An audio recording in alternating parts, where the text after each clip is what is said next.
Hello and नमस्कार। कैसे हैं आप सब लोग? वार्म वेलकम आप सभी का उत्कर्ष लॉ क्लासेस पर। मैं हूं एचओडी तनसुख पालीवाल और आज फिर ऑनलाइन लॉ टेस्ट सीरीज के इस तीसरे एपिसोड को, तीसरे टेस्ट को हम क्या करेंगे, इस वीडियो सॉल्यूशन के माध्यम से बहुत ही डिटेल के अंदर और साथ ही साथ कई स्टडी करने की ट्रिक्स को जानते हुए इनको सॉल्व करने का प्रयास करेंगे।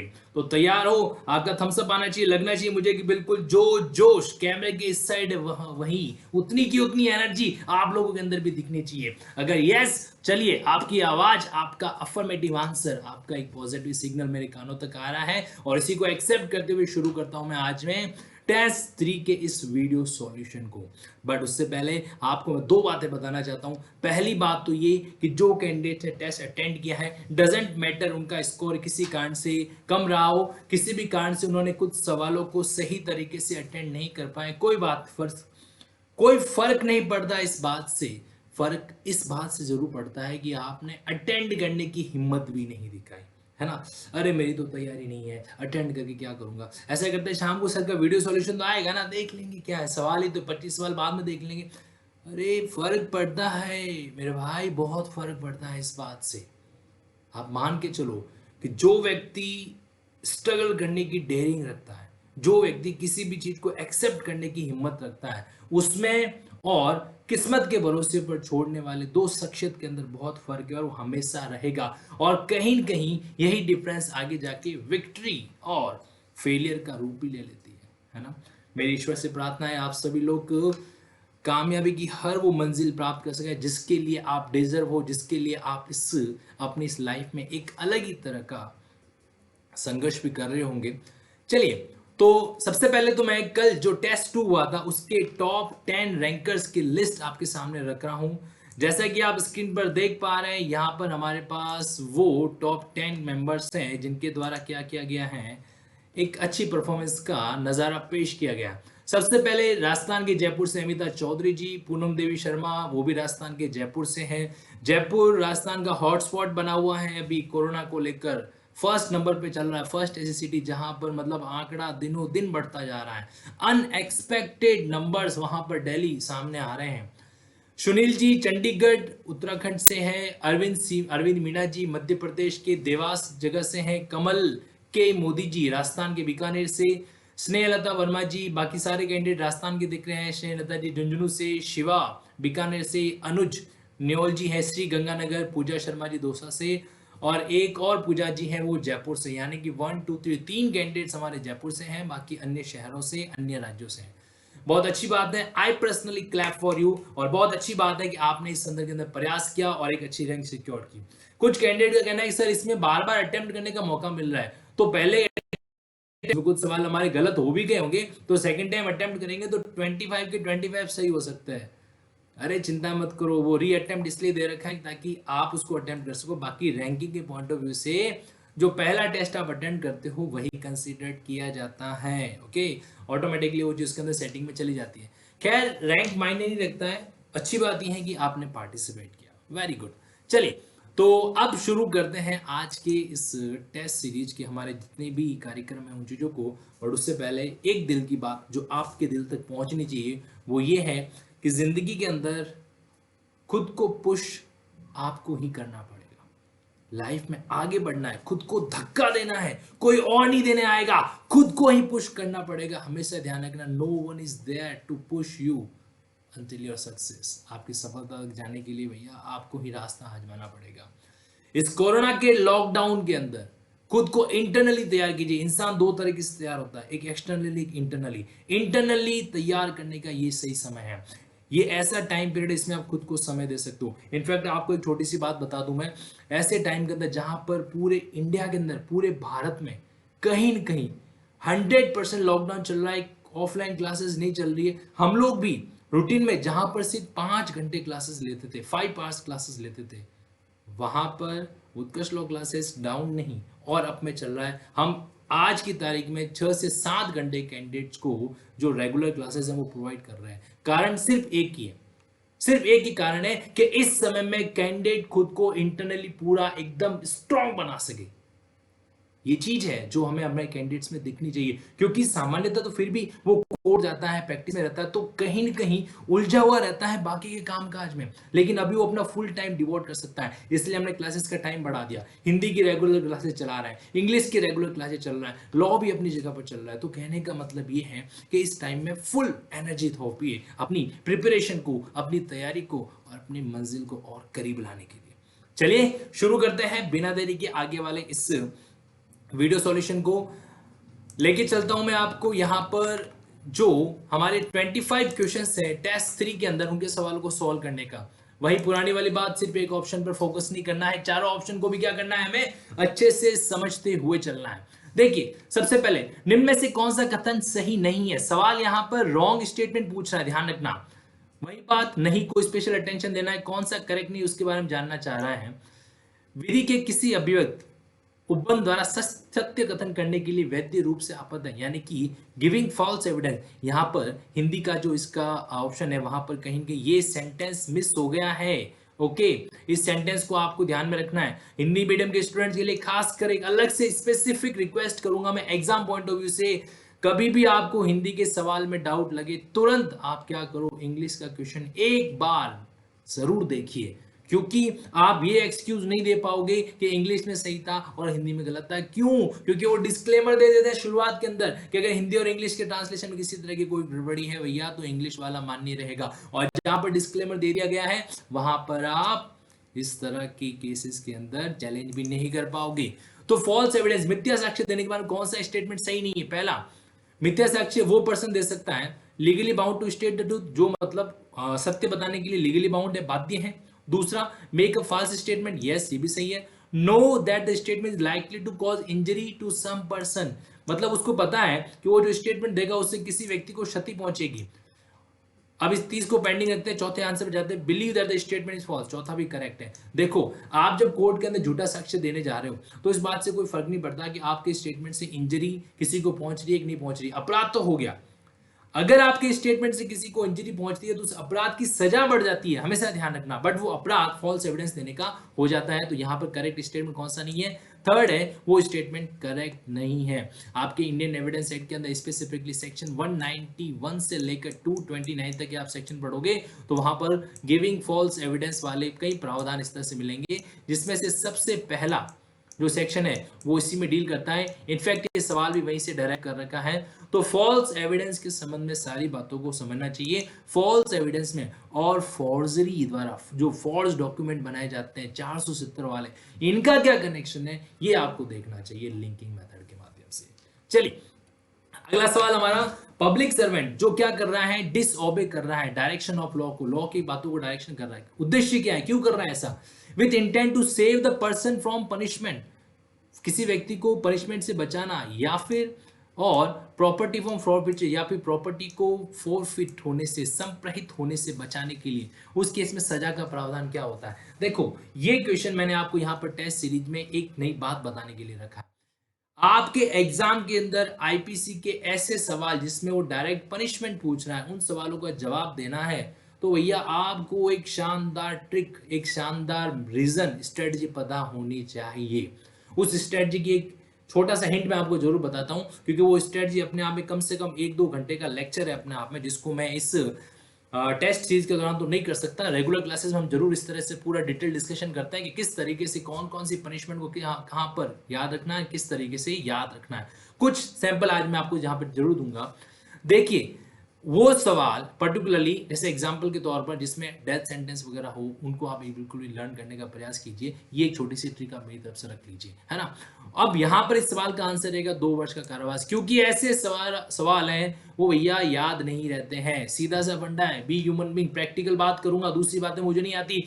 सीधी सी बात है कि ये जो पनिशमेंट याद रखना, ये भैया इस छोटे से मस्तिष्क के लेवल का काम है नहीं। इसको हमें क्या करना पड़ेगा, स्मार्टली डील करना पड़ेगा।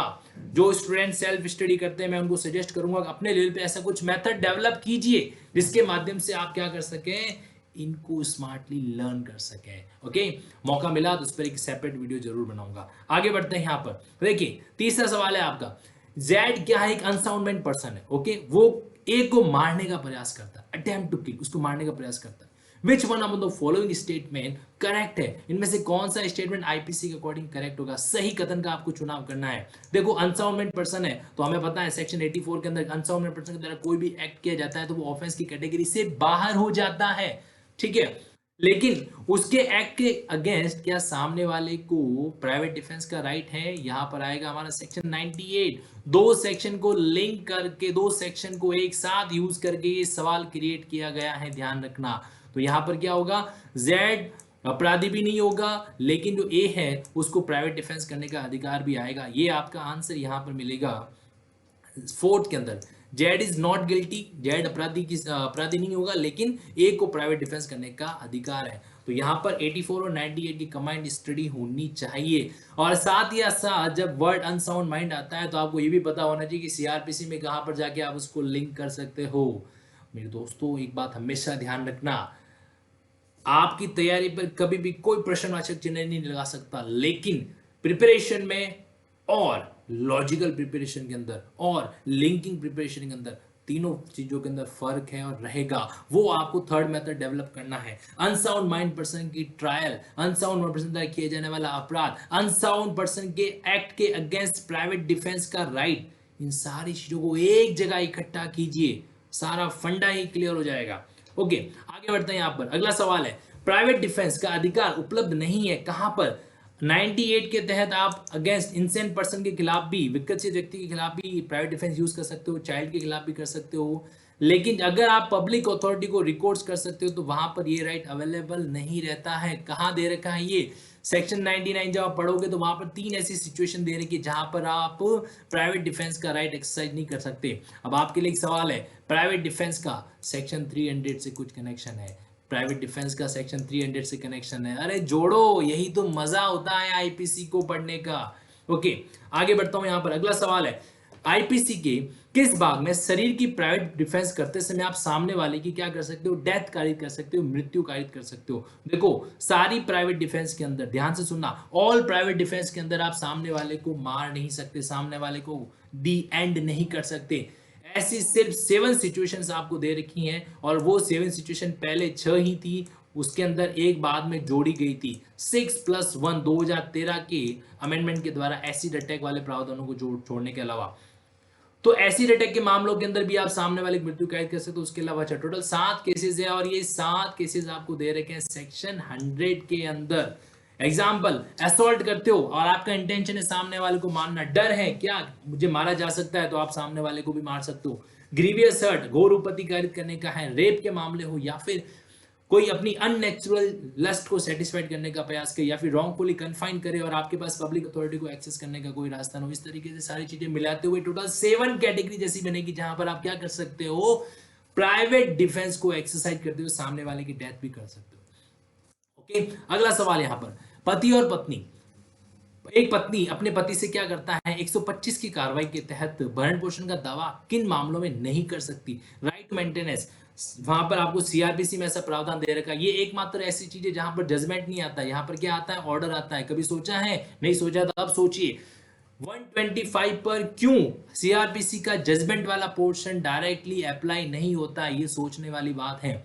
देखिए तो यहां पर कब नहीं कर सकता, बेसिकली जब भी वो एडल्ट्री में रहे तो वो हकदार नहीं है, अगर वो रिफ्यूज बिना किसी पर्याप्त कारण के साथ में रहने से मना कर दे या फिर वो living separately without mutual consent अलग होना चाहती है म्यूचुअल कंसेंट से, तो वहां पर इन किन केसेस के अंदर उसको किसी भी तरह का मेंटेनेंस लेने का अधिकार नहीं है। इसका आंसर होगा all of the above. Section 125 के अलग अलग ग्राउंड है। यहाँ पर एक स्पेशल बात आपको जरूर बताऊंगा मैं, क्या कि 125 के अंदर सिर्फ पत्नी ही मेंटेनेंस ले सकती है और भी कई शख्स ले सकते हैं, और ये आपका होमवर्क रहेगा। आगे बढ़ते हैं। यहाँ पर दंगा करने के लिए अधिकतम कारावास कितना है। सर अभी तो आप बता रहे थे कारावास वाले सवाल याद नहीं रह सकते, फिर आज के पेपर में बार बार ये आप पनिशमेंट वाले सवाल क्यों पूछ रहे हो। अरे लॉजिक है, क्या लॉजिक है, अब सुनो। दंगा करने का अपराध, ये जो बार बार पुलिस शांति भंग के मामलों में गिरफ्तार करती है ना, ये आपको 160 के सेक्शन को यूटिलाइजेशन करती है। वो 160 जिसकी परिभाषा 159 में मेंशन कर रखी है, इसमें सजा सिर्फ 1 महीना और 100 रुपए की जुर्माने तक है।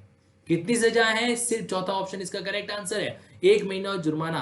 बट मजेदार बात यह है कि ये जो अपराध है ना भैया कॉग्निजेबल है, संज्ञेय अपराध है। मतलब सेक्शन 41 सीआरपीसी के प्रावधानों को इस्तेमाल करते हुए पुलिस आपको बिना वारंट के गिरफ्तार कर सकती है। दैट्स वाई इस सवाल को मैंने यहां पर आपके सामने रखा है, क्योंकि जनरली हम एक मिथ बनाते हैं कि कॉग्निजेबल का मतलब क्या होता है कि वारंट केस वाले मामले से ऊपर, जो मतलब जहां पर कम से कम 2 साल की सजा होगी वहीं पर होता होगा, अदरवाइज नहीं हो सकता। नहीं, वो गलत अंडरस्टैंडिंग है, ध्यान रखना। 1 महीने की सजा है, ऐसा अपराध देखिए आपने सोचा कभी सिर्फ 1 महीने की सजा है और कॉग्निजेबल मामला बन रहा है, तो वो इसके अंदर कैटेगरी के अंदर आएगा। दैट्स वाई इस सवाल को यहां पर रखा गया है।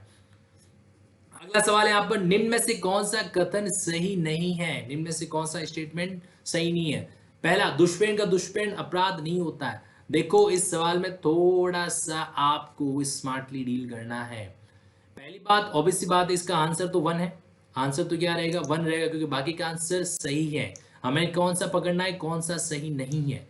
ठीक है, पहले मैं सेकंड ऑप्शन पढ़ता हूं। Abetment of an illegal omission, आपने कोई इलीगल ओमिशन किया, अवैध लोग किया, उसका अबेटमेंट अपराध होता है? बिल्कुल होता है। सेक्शन 32 आपको पता होना चाहिए, एक्ट भी अपराध है और ओमिशन भी अपराध होता है। To constitute the offence of abetment the effect requisite to constitute offence need not be caused. आपने अबेट कर दिया, आपने कहा कि यार तू क्या कर रहा है, तेरे को जाके तो उसको मार देना चाहिए। वो व्यक्ति अबेट हो गया, जाके उसको मारने का प्रयास करते हैं, मारा नहीं है, मर्डर के सारे एलिमेंट उनको फुलफिल नहीं किया, फिर भी क्या आपके ऊपर अबेटमेंट ऑफ मर्डर का चार्ज लगेगा? बिल्कुल लगेगा। तो थर्ड भी क्लोज भी सही है। चौथा, the person abetted need not be capable, जिसको आप अबेट कर रहे हो उससे कोई फर्क नहीं पड़ता वो कैपेबल है या नहीं है। ओके, 4 साल के बच्चे को भी आप बहला फुसला के अबेट कर रहे हो और उसने अपराध कर दिया या नहीं भी किया तो भी आपके ऊपर अबेटमेंट का कहाँ चार्जेस लग सकता है। अच्छा, तो ये तो सारी सिंपल सिंपल बातें, तीनों बातें स्टेटमेंट, चौथा स्टेटमेंट ऑटोमेटिकली यहाँ पर गलत हो ही गया। लेकिन इस स्टेटमेंट के अंदर, इस लैंग्वेज के अंदर थोड़ी सी कमी है। कमी ये है कि अबेटमेंट ऑफ ऑफेंस, समझना, अबेटमेंट ऑफ ऑफेंस यानी कि अबेटमेंट ऑफ ऑफेंस है और उस तरह के अबेटमेंट का आप क्या कर रहे हो, दुष्प्रेरण कर रहे हो, अबेटमेंट कर रहे हो, तो वो अपराध कहलाता है। ठीक है, तो यहाँ पर इसके कारण क्या आंसर है? फर्स्ट आंसर इसका करेक्ट रहेगा। अगला सवाल, सीआरपीसी की जो सेक्शन है 126 उसके अंदर एक्स पार्टी ऑर्डर पास करने का कुछ प्रावधान दे रखा है। वो एक्स पार्टी ऑर्डर अगर पास कर दिया गया है तो उसको सेट असाइड करने के लिए कितने महीनों में एप्लीकेशन लगानी जरूरी है? लिमिटेशन का सवाल आ रखा है यहाँ पर। और लिमिटेशन के सवालों में एक चीज हमें ध्यान रखनी चाहिए कि सीआरपीसी में 2 तरह के लिमिटेशन है। सीआरपीसी के अंदर 2 तरह के लिमिटेशन, कौन से लिमिटेशन है ये आपको जानना बहुत जरूरी है। ओके, ये आपका होमवर्क भी है, आपको इसमें आइडेंटिफाई करना है कि किस तरह के 2 लिमिटेशन हमें प्रोवाइड कर रखे हैं सीआरपीसी के अंदर। अब 2 लिमिटेशन मतलब आपको भी 2 पीरियड मत बता देना, 2 कैटेगरी कह रहा हूं मैं, 2 कैटेगरी, ट्रायल समन केस की, वारंट केस की 2 कैटेगरी बन रही है, उसी तरीके से 2 तरह का लिमिटेशन होता है। और सीआर और लॉ के स्टूडेंट के लिए ये बात जानना बहुत जरूरी है। तो आगे बढ़ते हैं, यहां पर क्या होगा, यहां पर बेसिकली 3 महीने के अंदर वो क्या कर सकता है, इस तरह के ऑर्डर को सेट असाइड करने की एप्लीकेशन कोर्ट में पेश कर सकता है। चलिए अगला सवाल, यहां पर आईपीसी के अंदर केवल जुर्माने से दंडनीय अपराध कौन सा है? सर आपने फिर से सेंटेंस वाला, पनिशमेंट वाला सवाल पूछ लिया। यहां पर भी लॉजिक है और लॉजिक को सुनना मजा आ जाएगा। बिल्कुल, अगले 1 मिनट की बात को सुन लो, 1 मिनट छोड़ो, 30 सेकंड की बात को सुन लो, मजा आ जाएगा। मजा ये है, आईपीसी के अंदर आपको एक चैप्टर दे रखा है जो आर्मी और नेवी के संबंधित जो अपराध होते हैं उनके बारे में डील करता है। अब वहां पर पहली बात, आर्मी के द्वारा ऑफेंस किए गए उसमें डीलिंग नहीं है। आर्मी को आपने अबेट किया है, आपने दुष्प्रेरित किया है, म्यूटिनी करने के लिए, राजद्रोह करने के लिए, या फिर आपने और इन सबॉर्डिनेशन, अन्य अधीनता के संबंध में कोई चीज की है, या और भी कोई असॉल्ट करने के लिए किया है, तो उन सबके अबेटमेंट के बारे में प्रावधान है। तो सर इस सवाल में स्पेशल क्या है? इस सवाल में स्पेशल ये है कि ये एकमात्र उस चैप्टर का सेक्शन है जो कि सिर्फ और सिर्फ फाइन से पनिशेबल है। बाकी सारे सेक्शन में आपको कारावास की सजा मिलेगी, यहां पर आपको 500 रुपए की पेनल्टी का प्रावधान भी कर रखा है। ओके, ठीक है, इसको आप समझने का कोशिश करोगे तो यहाँ पर सही आंसर क्या रहेगा? 137 इसका करेक्ट आंसर है। अब 137 है तो आपको यहाँ पर 67 से भी कनेक्ट करना चाहिए। क्यों 67 से? क्योंकि वहां पर ऐसे अपराध जो सिर्फ फाइन से जुर्माने रखते हैं, इनमें सिर्फ इम्प्रिजमेंट किसकी दे रखी है? सिर्फ जुर्माने की दे रखी है, तो उनका यहाँ से कनेक्शन जुड़ेगा भैया। 67 को इससे जोड़ो, इनफैक्ट मैं तो कहूँगा 67 के साथ जाकर लिख लीजिए एग्जाम्पल 137। हाँ जी, आगे बढ़ते हैं यहाँ पर। ए इंस्टिगेट बी ने क्या किया, बी नाम के किसी अनसाउंड पर्सन को किसी घर में जाकर आग लगाने के लिए इंस्टिगेट किया। वो इनकेपेबल था जानने के लिए, इसलिए चला गया और आग जाके लगा दी। तो बताइए अपराध क्या होगा? सेक्शन 84 अनसाउंड माइंड के द्वारा किया गया कोई भी अपराध नहीं होता है। लेकिन साथ ही साथ हमें ध्यान रखना है कि अगर आपने इनकेपेबल को वो भी किया है, सबसे पहले 107 की आप एक्सप्लेनेशन पढ़ोगे, 5 एक्सप्लेनेशन दे रखी है वहां पे एक एक्सप्लेनेशन आपको ये मिलेगी। अगर आप सामने वाला इनकेपेबल भी है, अयोग्य भी है ना, फिर भी अगर आपने अबेटमेंट किया तो आपको इसकी सजा मिलेगी। तो यहाँ पर इसका सही आंसर क्या रहेगा? B. B has committed no offence, क्योंकि वो तो अनसाउंड माइंड था, 84 बेनिफिट मिल जाएगा। लेकिन ए को क्या मिलेगा? अबेटिंग ऑफेंस की सजा मिलेगी। ठीक है, 107 और 84 का डायरेक्ट कनेक्शन है यहाँ पर। अगला सवाल है, क्या लिमिटेशन पीरियड रहेगा under the CrPC for filing A suit? एक सूट फाइल करना है आपको। हम पढ़ तो सीआरपीसी रहे, यहां पर कौन सा सूट फाइल करना है? एक्साइटमेंट क्रिएट करो। एक नई बात सुन लीजिए आज, कई बार क्या होता है कानून को पढ़ते समय बोरियत फील होती है। अरे बोरियत फील होती है तो आपको कुछ टेक्निक्स ऐसी पता होनी चाहिए जिसके माध्यम से आप लॉ को पढ़ने के लिए मजबूर हो जाओ, एक्साइटेड हो जाओ। एक्साइटमेंट जहां पर है वहां पर लॉ समझ में नहीं आए, ऐसा हो ही नहीं सकता। ये मेरा दावा है आप लोगों से। देखिए यहां पर कह रहा है कि सूट फाइल कर रहे हैं। अब पढ़ तो सीआरपीसी में सिर्फ प्रोसीडिंग होती है, प्रक्रिया फॉलो की जाती है। वाद का जिक्र कहां आ गया सीआरपीसी के अंदर? तो सीआरपीसी में आपको एक ऐसी जगह मिलेगी जहां पर क्या होता है, अटैचमेंट होता है, कुर्की होती है। कुर्की के विरुद्ध आप क्या कर सकते हो? अपनी प्रॉपर्टी, अगर आप किसी ने कोर्ट के आदेश से आपकी प्रॉपर्टी कुर्क हो गई है और आप अभियुक्त नहीं हो, ध्यान रखना, आप अभियुक्त नहीं हो, तो आप क्या कर सकते हो? वहां पर आपके पास टाइम पीरियड है, आप 6 महीने के अंदर जाकर अपना दावा पेश कर सकते हो। साहब ये तो मेरी प्रॉपर्टी है, तो यहाँ पर आंसर क्या हो जाएगा? 6 मंथ। 6 महीने में जाके ऐसा कर सकते हो। लेकिन शर्त है क्या? आप प्रोक्लेम्ड ऑफेंडर नहीं होने चाहिए, उद्घोषित अपराधी की वाली कैटेगरी में नहीं आने चाहिए, अन्य व्यक्ति होने चाहिए। तो वहां पर 6 महीने में जाके दावा पेश कर सकते हो। लेकिन 6 महीना इसका आंसर नहीं है। हमें क्या पूछ रहा है? आप सूट कितने टाइम में फाइल कर सकते हो? जब आप 6 महीने की जब में क्लेम लगाओगे और क्लेम को डिसअलाउ कर दिया गया, तो उस केस के अंदर आप 1 वर्ष के अंदर क्या कर सकते हो? सूट फाइल करके प्रॉपर्टी के ऊपर अपने राइट को स्टैब्लिश कर सकते हो। प्रॉपर्टी का सूट है, ऑब्वियसली बात है, सिविल नेचर का। सिविल नेचर का तो वहां पर क्या होगा? वादी तो फाइल करेंगे, प्रक्रिया प्रोसीडिंग थोड़ा फाइल होगी क्रिमिनल लेवल नेचर की। तो 1 वर्ष का है, लेकिन हम एग्जाम में 6 महीने और 1 वर्ष, 6 महीने और 1 वर्ष, इसमें कंफ्यूज हो जाएंगे आप। इसी सवाल के अंदर आगे जाके 2 साल भी आएगा, तो यहां पर कंफ्यूजन नहीं होना है। एक स्ट्रॉन्ग लॉजिकल ट्रिक से तीनों को कनेक्ट कर दीजिए, एग्जाम में भूलने का सवाल ही नहीं होता। तो यहां पर सही आंसर क्या रहेगा इसका? 1 ईयर। आगे बढ़ते हैं। अगला सवाल है, प्रोक्लेमेशन जब एक बार इश्यू कर दी जाती है तो कितने टाइम पीरियड के अंदर वो व्यक्ति जिसके नाम की प्रोक्लेमेशन जारी की उसको पेश होना होगा? सीधा सवाल सीधा आंसर, 30 दिन का पीरियड दे रखा है आपको। एक बार आपके खिलाफ प्रोक्लेमेशन जारी होगी तो वहां पर कितने टाइम पीरियड का आना जरूरी है? 30 डेज के अंदर आना जरूरी होता है। और नहीं आए तो फिर ध्यान रखना अटैचमेंट की कार्रवाई की जा सकती है। ओके, प्रोक्लेमेशन से पहले वारंट आएगा, इस बात को हमें ध्यान में रखना है। चलिए अगला सवाल है यहां पर, नेक्स्ट है कि जो हाजिरी का बंद पत्र भरवाया जाता है, अटेंडेंस अपीयर होने के लिए जो बॉन्ड भरवाया जाता है, अगर आपने उस बॉन्ड को भंग कर दिया, उसको ब्रीच कर दिया, उस केस में गिरफ्तारी की जा सकती है। गिरफ्तारी की जा सकती है, ये प्रावधान कहां दे रखा है? सेक्शन बेस्ड सवाल है, ये सेक्शन दे रखा है आपको सेक्शन 89 के अंदर, 89 के अंदर। लेकिन आपको जो बात बताने वाला हूं, कभी क्या आपने इस 89 को साथ में एक और सेक्शन लिख देता हूं 90 को, क्या आपने कभी इसको चैप्टर 8 के साथ जोड़ा है? क्या आपने कभी इसको चैप्टर 33 बेल के प्रावधानों के साथ जोड़ा है? अगर नहीं जोड़ा है तो मान के चलिए कहीं कि आपके पढ़ाई में थोड़ा सा अधूरापन है। क्या कनेक्शन है चैप्टर 8 सिक्योरिटी वाले चैप्टर का, चैप्टर 33 बेल वाले चैप्टर का, इस सेक्शन 89 और 90 से? ये जानना बहुत जरूरी है। अगर आपने जहां कहीं भी पढ़ाई की है वहां नहीं है, वहां अगर आपको ये चीज जानकारी नहीं तो पूछो। अरे कोई फर्क नहीं पड़ता, कहीं से पढ़ो, कोई बात इस बात से एहसास से फर्क नहीं पड़ेगा, लेकिन इस बात से फर्क पड़ेगा कि जहां से भी पढ़ रहे हो इन चीजों को आपने जाना है कि नहीं जाना है। बेरेक उठाया, उसकी लैंग्वेज 1 2 3 4 ऐसे स्टार्ट करके आपने पढ़ ली, अरे उसको आप पढ़ाई कहोगे क्या? मुझे बताइए। नहीं, लॉ की पढ़ाई वो होती है जो आपके अंदर तक, इंटरनल हार्ट तक। सर आप तो साइकोलॉजी की बात कर रहे हो, बिल्कुल मैं कह रहा हूं लॉ को आप साइकोलॉजिकल एंगल से पढ़ के देखिए, फिर भूलने की बात कहीं पर आ जाए तो बताइएगा। तो यहां पर क्या होगा? सेक्शन 89 90 इनका कनेक्शन चैप्टर 8 और 33 से लिंक किया जा सकता है। अगला सवाल हमारा, कोई व्यक्ति जो एब्सकॉन्डेड हो सकता है, फरार व्यक्ति है, जिसकी संपत्ति को क्या कर दिया गया है? कुर्क कर दिया गया है, तो वो कितने टाइम पीरियड के अंदर अपनी प्रॉपर्टी को, या अगर प्रॉपर्टी बेच दी गई सरकार के द्वारा तो उसके सेल प्रोसीड को क्लेम करने के लिए आ सकता है। यहां पर पीरियड आएगा कितना, 2 साल। यहां पर पीरियड आएगा कितना, 2 साल के अंदर वो आके इस चीज को क्लेम कर सकता है।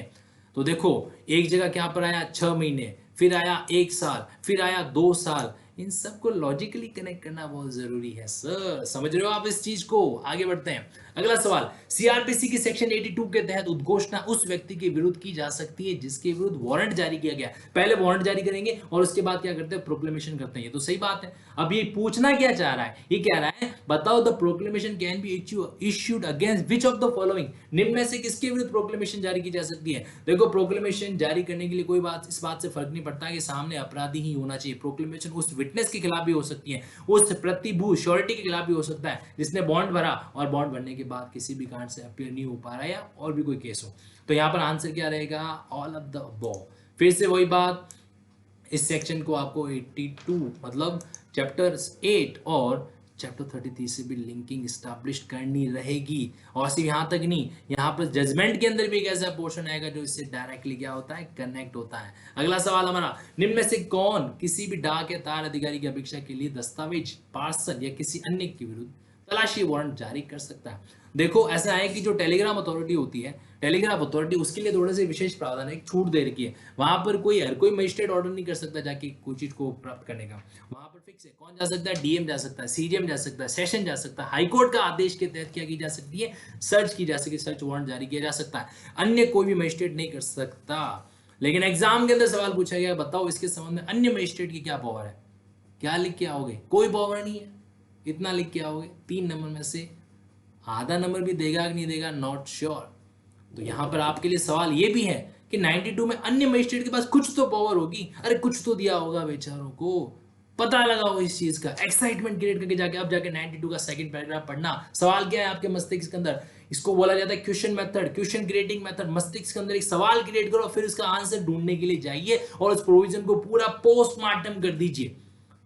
जवाब मिलेगा अन्य मजिस्ट्रेट को टेलीग्राम अथॉरिटी के संबंध में क्या अधिकार है, ये आपका सवाल रहेगा, ये आपका होमवर्क रहेगा। हमारे इस सवाल का आंसर क्या है, 4 जिला मजिस्ट्रेट और मुख्य न्यायिक मजिस्ट्रेट। इसके साथ आप सेशन को भी जोड़ सकते हो, इसके साथ साथ आप हाई कोर्ट को भी कनेक्ट कर सकते हैं। इस बात का क्या रखेंगे, आप ध्यान रखेंगे। चलिए अगला सवाल हमारा, इनको मैचिंग करना है, मैच करना है। सेक्शन बेस्ड सवाल पूछा गया है तो सीधा सा गणित है, कोई भी 2 अच्छे से मैच कर लो। तरीका मैंने आपको कल भी बताया था, आज वापस बता रहा हूं। इस तरह के सवालों के अंदर सबसे पहले 50-50 करो। 50-50 में 2 ऑप्शन को हटा दो। जैसे आपको एक पता है, सपोज करो मुझे पहला वाला पता है कि 2 सिद्धि पर कन्विक्शन का जो कनेक्शन है वो किससे जुड़ता है, 106 से।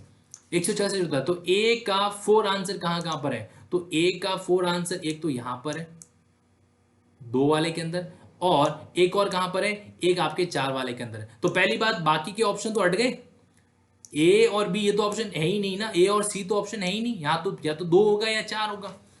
एक और ले लीजिए, संदिग्ध व्यक्तियों के सदाचार, संदिग्ध यानी कि सस्पेक्टेड पर्सन।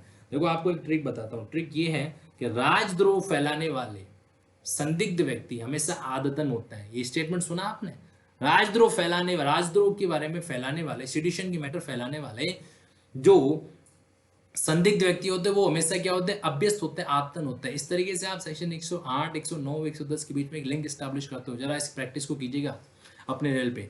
तो संदिग्ध व्यक्तियों के संबंध में यहाँ पर हमारे पास सेक्शन आता है कौन सा, 109। तो जरा बी का 109 कहाँ पे आ रहा है, तो जब आप बी का आंसर थर्ड, बी है, बी का थर्ड आ रहा है सेकंड वाले के अंदर, तो बेसिकली आपको आंसर तो मिल चुका है। आपका जवाब यहाँ पर क्या रहेगा, आपका जवाब यहाँ पर सेकंड आंसर करेक्ट है। अब बाकी के 2 से आप इसको क्या कर सकते हो, क्रॉस वेरीफाई इस तरीके से कर सकते हो। सेक्शन बेस्ड सवाल है, इसको इजीली आप ट्रायल करना। इसका राइट आंसर क्या रहेगा, सेकंड। ओके, अगला सवाल है, क्या कोई मजिस्ट्रेट अपनी उपस्थिति में तलाशी लेने का निर्देश दे सकता है, बिल्कुल ले सकता है। जब आप मिसक्लेनियस पार्ट पढ़ोगे किसका, 7वें चैप्टर के अंदर 91 से लेकर 105 तक का जो चैप्टर है, चैप्टर कौन सा है आपका, 91 से 105। जो रेगुलर स्टूडेंट आत्कर्ष लॉ क्लासेस के हैं और अभी टेस्ट का वीडियो सॉल्यूशन अटेंड कर रहे हैं, वो साथ साथ रिवीजन करते चलें। ये सारे मेथड्स हम क्लास में पढ़ चुके हैं। यहाँ पर एक मेथड होता है रेंज मेथड, रेंज मेथड के माध्यम से हम सवालों को, सेक्शन को आसानी से याद कर पाते हैं, समझ लेते हैं। तो यहाँ पर इसका आंसर क्या आएगा 91 से 105 इसका लास्ट पार्ट है जहाँ पर मिसलेनियस प्रावधान दे रखे हैं और वहां पे आएगा एक सेक्शन 103 जो मजिस्ट्रेट को एक पावर देता है। क्या इस चीज को 29 के साथ लिंक किया जा सकता है? यस, 29 का सेक्शन है पावर्स, ये भी तो पावर ही है, ये पावर ही है, पावर है ना, दो अलग अलग शक्तियों को लिंक कर दीजिए तो इसका आंसर क्या हो जाएगा 103। आगे बढ़ते हैं, किस धारा के अंदर तलाशी वारंट जारी करने का प्रावधान है? सर्च वारंट जारी करने का प्रावधान कहां पर दे रखा है? अब देखो अगर हम इफेक्टिवली पढ़ेंगे तो सर्च वारंट कहां का जारी होता है? सर्च वारंट जारी होता है 93 के अंदर, सर्च वारंट जारी होता है 94 के अंदर भी, सर्च वारंट जारी होता है 95 के अंदर भी, सर्च वारंट जारी होता है 97 के अंदर भी। 4 सेक्शन में सर्च वारंट जारी होते हैं। हो सकता है सबका नेचर अलग अलग हो, यहाँ पर किसी व्यक्ति को ढूंढने के लिए किसी का सर्च वारंट जारी कर रहे हो, यहाँ पे किसी बुक्स है, डॉक्यूमेंट है, न्यूज़पेपर, उसको ढूंढने के लिए आप सर्च वारंट जारी करते हो, यहाँ पर आप किसी भी तरह का स्टॉलन प्रॉपर्टी उसको ढूंढने के लिए सर्च वारंट जारी करते हो।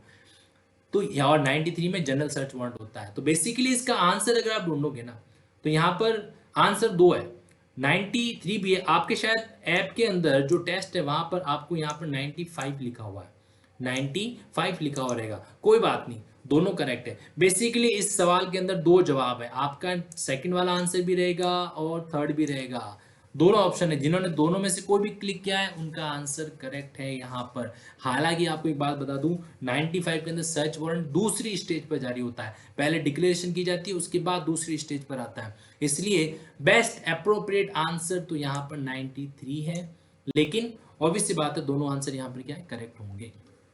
आगे बढ़ते हैं, 102 जो सीआरपीसी की धारा है वहां पर क्या होती है, सीज करने की पावर दे रही। सीज करने की पावर किसके पास होती है? ध्यान रखना, पुलिस के पास होती है। किसी भी दस्तावेज को जाके सीज करना है पुलिस करेगी, पुलिस को एज एविडेंस पेश करती है, इन्वेस्टिगेशन के दौरान भी इस पावर को इस्तेमाल कर सकती है। तो पुलिस के सारे प्रावधानों को क्यों ना इकट्ठा करो और एक बॉक्स बनाओ, उस बॉक्स के अंदर डाल दो, उस बॉक्स के अंदर सारी बातों को डाल दो, इकट्ठा कर लो। क्या फायदा होगा इससे? अरे फायदा ये होगा कि एक व्यक्ति के संबंध में सारी चीजें आपको एक जगह पर मिल जाएगी। आधार डेटाबेस क्या है? आधार के अंदर व्यक्ति की सारी इंफॉर्मेशन एक जगह पे मिल रही है। ह्यूमन टेंडेंसी की एक टेक्निक है ना, तो अप्लाई करो ना इस टेक्निक को अपने लॉ की पढ़ाई के अंदर भी। चलिए अगला सवाल है हमारे पास, निम्न में से कौन सी धारा सीआरपीसी के अंदर हैबिस कॉर्पस जो बंदी प्रत्यक्षीकरण की याचिका होती है उसके अनुरूप है? देखिए यहाँ पर सीधा सवाल कनेक्ट हो रहा है 97 से। किसी भी रॉन्गफुली कन्फाइंड पर्सन को रॉन्गफुली कन्फाइंड करते ही आईपीसी का 340 आपके मस्तिष्क में आना चाहिए, 340 आईपीसी का, क्योंकि उसका लिंक है कहां से? 97 से। कभी जोड़ा है? नहीं जोड़ा है तो जोड़िए, सीआरपीसी और आईपीसी का इंटरबेरेक्ट लिंकिंग हो रही है यहाँ पर, तो 97 के अंदर। अब 97 का 98 से क्या कनेक्शन है, ये आपका होमवर्क, इसको आप जरूर देखना। मजा तब आता है जब इस तरीके से आप खुद को एक अलग इंटरेस्ट की स्टेज पर लेके जाओ और उसको समझने का प्रयास करो। खैर इसका आंसर क्या रहेगा यहाँ पर 97। अगला सवाल है यहाँ पर, बड़ा ही लेंथी सवाल है, पेज हरा भरा दिख रहा है, कोई बात नहीं, घबराना नहीं है, बड़े सवाल आसानी से सॉल्व होता है। 97 की धारा है 95 में होता क्या है, वहां पर एक आदेश दिया जाता है फोरफिट संप्रेरित करने का। किसको संप्रेरित किया जा सकता है? न्यूज़पेपर को किया जा सकता है, किसी भी पुस्तक को किया जा सकता है, बुक्स को किया जा सकता है, किसी भी दस्तावेज को किया जा सकता है। इन तीनों चीजों को वहां पर क्या किया जा सकता है? फोरफिट किया जा सकता है, लेकिन वहां पर शर्त है कि तीनों पुस्तकें इस तरह की हो जो 124A है, ऑप्शन ऑब्जेक्ट वाले प्रावधान है 292 93 उनसे कहीं कनेक्टेड हो। तो हमें क्या पढ़ना है? हमें यहाँ पर सही कथन को पकड़ना है। ओके, सही कथन पकड़ना है। चलिए पढ़ते हैं। पहला option, a newspaper can not be forfeited, can not be forfeited, can be forfeited, forfeit किया जा सकता है। तो हम भैया हमें आंसर तो यहीं पर मिल गया, ये तो आंसर क्या, ये गलत है, ये गलत है। तो बाकी के पढ़ते हैं। Book can be forfeited in search warrant can be issued, yes. Document can be forfeited in search warrant can be issued, yes. 2 और 3 तीनों सही आंसर है, तो इसका सही आंसर क्या हो जाएगा? थर्ड इसका क्या रहेगा? करेक्ट आंसर रहेगा यहाँ पर। अगला सवाल है, किसी बुक्स या अन्य डॉक्यूमेंट जिसके अंदर 95 के तहत उसको संप्रहित किया गया है, उसकी घोषणा कर दी गई है, उसको अगर आप अपास्त करवाना चाहते हो तो उच्च न्यायालय में आवेदन कब तक कर सकते हो? देखो 95 कोई छोटा मोटा सेक्शन नहीं है, 95 बड़ा पावरफुल है। इसके तहत कोई आदेश किया गया और उसको आपको सेट असाइड करवाना है तो आपको सीधा हाईकोर्ट जाना पड़ेगा, और हाईकोर्ट की भी कोई सिंगल जज की बेंच नहीं, कम से कम 3 जजेज की बेंच, कम से कम 3 जजेज की बेंच उसको सुनेगी, और वो आवेदन आपको करना होता है 2 महीने के अंदर। यहाँ पर हमारा करेक्ट आंसर क्या रहेगा, 2 महीने। तो 95 की सीरियसनेस, जब आप 95 पढ़ोगे तो इसके कई सारे तीर, महाभारत के अंदर जब लड़ाई होती है अलग अलग बाण छोड़े जाते हैं अलग अलग विलेन पर, तो आपको भी क्या करना है, महाभारत का योद्धा बनना है। और क्या करना है, 99 को उठाकर, ये आपके बाणों का कवच है, बाणों का क्या बोलते हो उसको, मतलब एक बॉक्स है जिसमें सारे आपके एरोज रखे हुए हैं। अब यहां से आप आईपीसी के अलग अलग सेक्शंस पर किस तरीके से एरो छोड़ते हो, वो आपकी संजीदगी पर बहुत डिपेंड करेगा, आपकी स्मार्टनेस पर बहुत डिपेंड करेगा। चलिए अगला और लास्ट सवाल है, वह अधिकतम अवधि जिसमें दोष सिद्धि पर परिशांति कायम रखने के लिए आदेश किया जा सकता है। दोष सिद्धि कन्विक्शन करते समय एकमात्र तरीका है, बाकी सारे सेक्शन प्रिकॉशनरी है, लेकिन इसमें 106 ऐसा सेक्शन आता है जो प्रिकॉशनरी भी है और साथ साथ अप्लाई तब होता है जब किसी की कोर कन्विक्शन हो जाए, यानी कि ये हमेशा किसी कन्विक्ट पर अप्लाई होता है। कितना अधिकतम अवधि है, 3 वर्ष। कितनी अधिकतम अवधि है, 3 वर्ष। यहाँ पर एक ट्रिक सुन लो एग्जाम के पॉइंट ऑफ व्यू से, 5 सेक्शन है आपके पास, 1 2 3 4 5, 5 सेक्शन है जहां पर आपसे सिक्योरिटी क्लेम की जाती है। हमेशा याद रखना, पहला और लास्ट, पहला और लास्ट, बाकी सब में यहाँ पे 3 साल है और बाकी सब में 1 साल है। तो कभी कभार कुछ बच्चों वाली ट्रिक से भी आप प्रावधानों को याद करने का प्रयास करें तो कोई नुकसान नहीं है। शाम हो, दाम हो, दंड हो या भेद हो, हमारा सिर्फ एक उद्देश्य है, क्या, एग्जाम को एक स्ट्रॉन्ग तरीके से क्लियर करना। तो बस इसी के साथ मैं आपसे सिर्फ इतना कहना चाहूंगा कि टेस्ट को अटेंड करने से आपका रिवीजन होगा। ओके, तो इस टेस्ट को अटेंड कीजिएगा और साथ ही साथ अपने खुद का एनालिसिस भी कीजिएगा, ठीक है। जहां पर भी आप पढ़ाई कर पा रहे हैं या भले सेल्फ स्टडी कर रहे हैं, अपनी पढ़ाई को थोड़ा सा कंटिन्यू बना के रखना, रिदम मत तोड़ना है, ठीक है। एक आई कांटेक्ट के माध्यम से आज आप सब लोगों से एक प्रॉमिस में जरूर लूंगा, अगर आप यहाँ पर, कोई फर्क नहीं पड़ता कि मैं यहाँ पर बैठा हूँ, आप अपने मोबाइल पर, अपने लैपटॉप पर, जहां पर भी मेरी वीडियो देख रहे, कोई बात फर्क नहीं पड़ता। आज आपसे एक आई कांटेक्ट कम्युनिकेशन कर रहा हूं और वो ये है कि आपका एक हिडन प्रॉमिस रहेगा मुझसे कि जब भी समय मिलेगा आप कानून के पहलुओं को, चाहे बुक से पढ़ो चाहे कहीं से भी पढ़ो, सीखने का प्रयास करोगे। ये आपकी एक ललक, आपका एक एक्साइटमेंट हमेशा बना रहना चाहिए, ठीक है। इसी के साथ आज के इस सेशन में मैं आपसे विदा लेता हूं और एक बात आपको जाते जाते मैं जरूर बताऊंगा, अगर आपको टेस्ट अटेंड करने में दिक्कत आ जाती है तो आप 2 मेथड अपनाओ। पहला तो रिफ्रेश करने का, एक बार रिफ्रेश करने से नहीं हो रहा है कोई बात नहीं, सेकंड टाइम कर लो, पैसे थोड़े ना लग रहे हैं रिफ्रेश करने के, समझ रहे हो इस चीज को, ओके। और दूसरा, एक वो कैश मेमोरी डिलीट करने का ऑप्शन होता है सेटिंग में जाके, सेटिंग में जाओ, ऐप मेन्यू खोलो, ऐप मेन्यू को ऐप खोलो और क्लियर कैश मेमोरी, उसको थोड़ा हटा दिया करो। कुछ तकनीक भी जानना जरूरी होता है, अगर हम टेक्नोलॉजी को यूज करना चाहते हैं तो उसके साथ थोड़ा फ्रेंडली होने की भी आवश्यकता बहुत जरूरी होती है, ओके। तो उसको डिलीट कर दीजिए, फिर आके आप ट्राई कीजिए, 100% टेस्ट आपको वहीं पर मिलेगा। कमिटमेंट करने के बाद पीछे हटने का रवैया होता ही नहीं है प्रोफेशनल लाइफ के अंदर, ठीक है। तो इस चीज को आपको ध्यान में रखना है, टेस्ट को अटेंड करना है। कल फिर आपसे इसी समय मुलाकात होगी, ओके। तब तक के लिए अपना ध्यान रखिए, घर पर सेफ रहिए, धन्यवाद।